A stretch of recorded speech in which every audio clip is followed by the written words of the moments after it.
यो शरीरमा चिल्लो निकाल्ने ग्ल्यान्ड्सहरुको टन्न हुन्छ के शरीरमा स्पेशली ढाडमा नि हुन्छ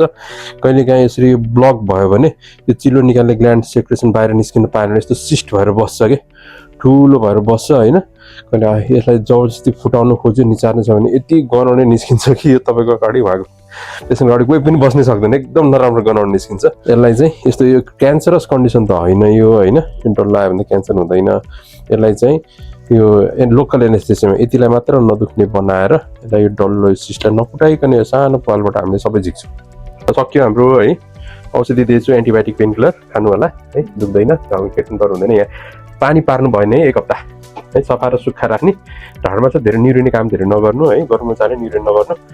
अनि सकेसम्म लेफ्ट या राइट भएर सुत्दा सिधै नसुत्दिनु है यही चाहिँ टाका ढाडो सिद्ध हुँदा असर पर्ने डर हुन्छ त्यो सफा सुक्खा रहने 8-9 दिन जतिमा हामी टाका खोल्छौँ